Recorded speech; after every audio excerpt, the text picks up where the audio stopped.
E nós estamos no ano que vai marcar neste mês, no final do mês, 20 anos da partida do amado amigo, irmão, companheiro de ideal, representante de Jesus na face da terra em pleno século XX até o início do século XXI.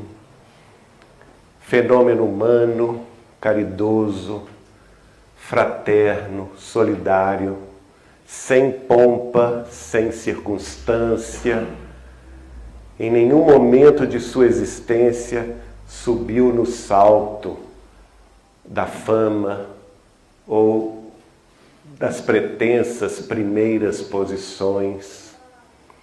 Aquele que se dizia um cisco, embora a gente soubesse que de cisco ele não tinha nada, porque ele sim era um sol, em nome de Jesus, a nos iluminar o pensamento, a nos aquecer os corações.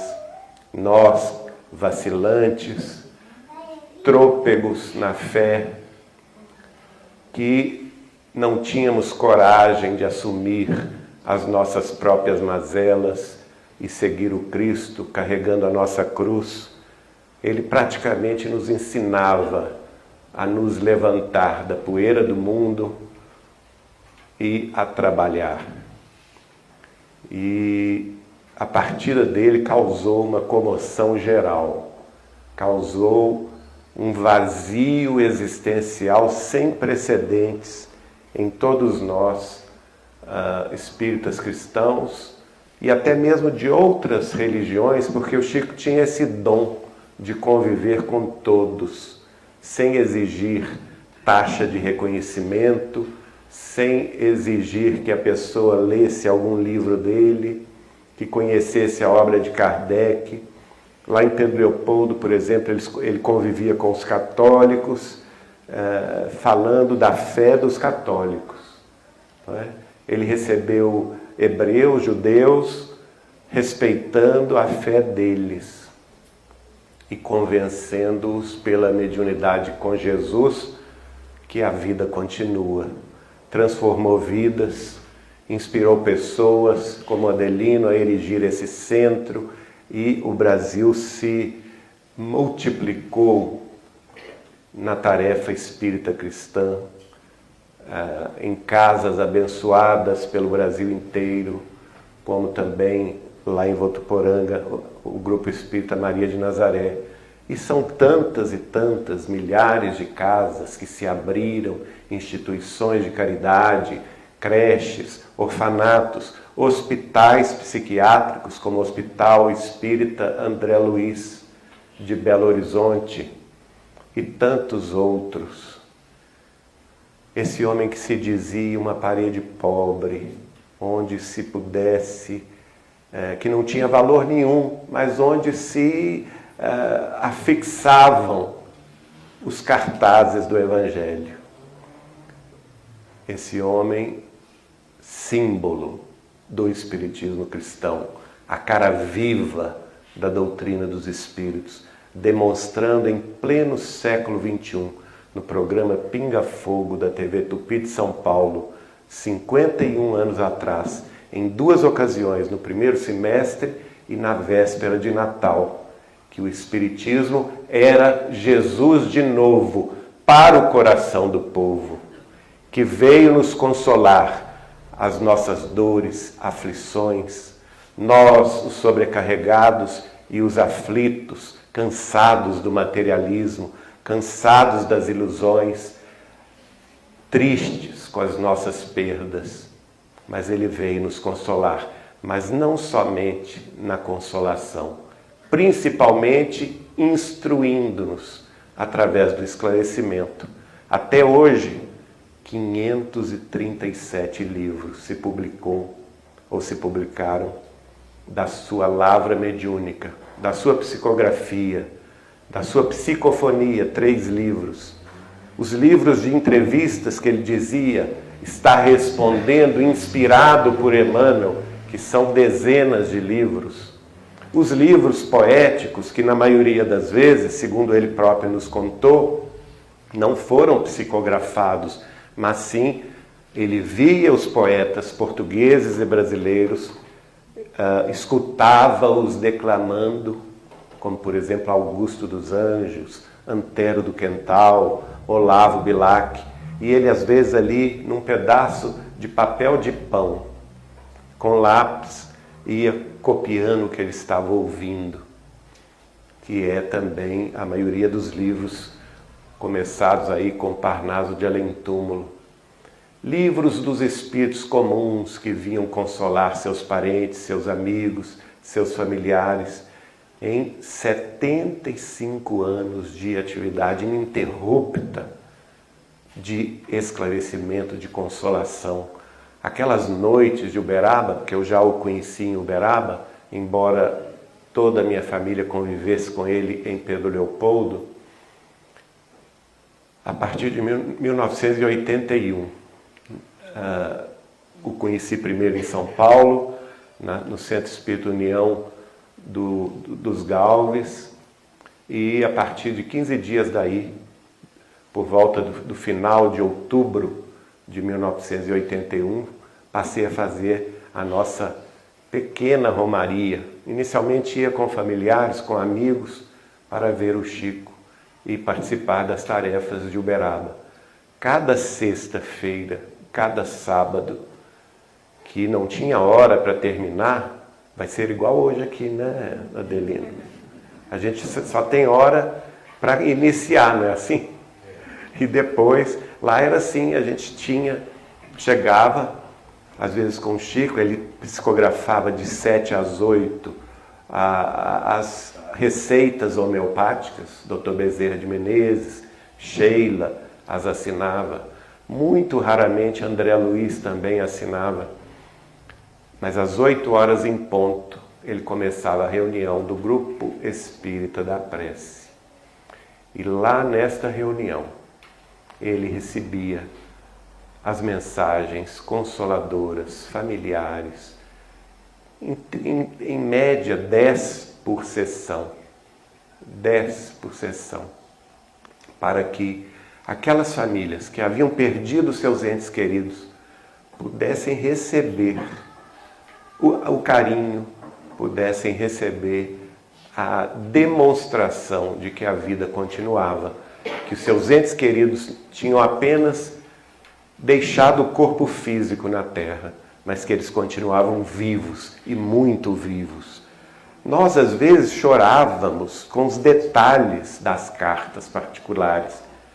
Às vezes quem estava do lado até perguntava, é parente seu? Não, nunca vi mais gordo. Mas eram tantas as evidências da identificação dos espíritos comunicantes, e a maioria, eu até chuto aqui uma estatística, eu acho que 90% das famílias que receberam essas cartas particulares nem espíritas eram. Eram famílias em dor, que tinham perdido seus entes queridos. E, no entanto, por uma ou outra indicação pessoal das suas cidades de origem, estavam lá, atrás de Chico Xavier, buscando uma notícia, ainda que fosse pequena notícia. Por volta de 4 horas da tarde, logo depois da distribuição dos sábados, que começava às 2 horas da tarde, na Vila do Pássaro Preto, ele passava no Grupo Espírita da Prece, recebia algumas dessas famílias. Às vezes me colocava ao lado dele, ele usava a prancheta, onde ele somente anotava o nome do morto, mais nada. Eu sou testemunha disso. E via que já naquela hora, às 4 horas da tarde, ele já dava notícias. Porque o seu menino está falando isso, foi recebido pelo fulano, que é o bisavô. As pessoas já choravam ali, no Grupo Espírita da Prece. E o interessante, ele recebia em cerca de 20 famílias no Grupo Espírita da Prece. O interessante, consolava-as ali, no Grupo Espírita da Prece, através da conversa fraterna. mas a maioria delas não recebia a mensagem à noite. Isso é que é curioso, não é? Que alguém poderia dizer, então ele se preparava para... Não. A maioria daquelas pessoas que estavam às 4 horas da tarde no grupo espírita da prece não seriam aquelas destinadas a receber as notícias diretas através da escrita de seus familiares mortos.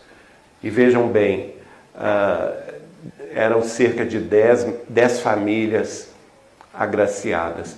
Cada mensagem daquelas, eu e Bacelli já fizemos uma conta, que em média eram 10 famílias agraciadas. Cada mensagem tinha 130, 140 páginas. Vejam bem, não tinha mensagem pequenininha, não tinha uma notícia breve. Eram mensagens com inequívoca identificação do espírito comunicante. Apelidos, não é? Que o morto tinha, ou com o qual ele se referia aos seus familiares. Detalhes dos dias que antecederam a sua morte. Conversas que ele teve com a mãe, com o pai, ou às vezes com a esposa, ou os filhos. Né? Detalhes do acidente. Aliás, a maioria desses espíritos haviam desencarnado por acidente automobilístico, de moto, de avião, e vinham então informações extraordinárias. Nós próprios levamos uma família amiga de minha família, que era amigos em Belo Horizonte, mas cuja origem era da cidade de Luz, no interior de Minas Gerais. Família católica, apostólica romana. Conhecia nada de espiritismo. A filha, Vivian, tinha passado no vestibular de medicina. E o pai, feliz da vida, lhe deu de presente um automóvel 0 quilômetro. Se não me engano, se a memória não me falha, um Passat, 0 quilômetro. Na primeira saída que a menina teve com o carro, no entroncamento da Avenida do Contorno, em Belo Horizonte, com a Avenida Prudente de Moraes, um caminhão passou por cima dela. O caminhão avançou o sinal e passou por cima dela. Foi morte instantânea. A menina tinha 18 anos de idade. O pai não se sustentava de pé. Ele se culpava pelo acidente, sofrendo. E ele não falou com ninguém. Ele estava pensando em suicídio. A mãe, que era amiga da família, arrasada. Então nós levamos o casal ao Chico. E em chegando lá, é a primeira mensagem que o Chico recebe. É da Vivian, num total de 9 ao longo dos anos. E a primeira coisa que ela fala: papai, não pense em suicídio, pelo amor de Deus. O senhor não vai apressar o nosso encontro. Se o senhor tomar essa atitude, o senhor apenas irá nos separar mais ainda. Resista. E, enfim, eram mensagens que a gente chorava. E ali, naquela mensagem, ela faz uma revelação extraordinária. O espírito de uma ama negra de leite, ligada à família, da época ainda dos escravos, no século XIX, é quem havia recebido a Vivian no mundo espiritual. E essa informação inusitada, que era absolutamente inesperada, a própria mãe dela não reconheceu como verídica. Nunca ouvi falar nessa. Ela dá o nome da ama negra de leite da família materna. E ficou aquela coisa, o pai se convenceu logo da mensagem, mas então a mãe resolveu buscar na sua cidade natal, a cidade de Luz, especialmente nos parentes mais idosos, e ela tinha 2 tias-avós solteiras naquela ocasião. Isso foi no início da década de 80, que essas duas tinham 90 e tantos anos. E quando ela falou no nome desta ama negra de leite, as duas tias-avós dela reconheceram e ainda disseram para ela: nós, quando crianças, fomos amamentadas por ela. Se lembravam dela perfeitamente. Então, gente, isso é uma prova inequívoca da sobrevivência do espírito após a morte do corpo.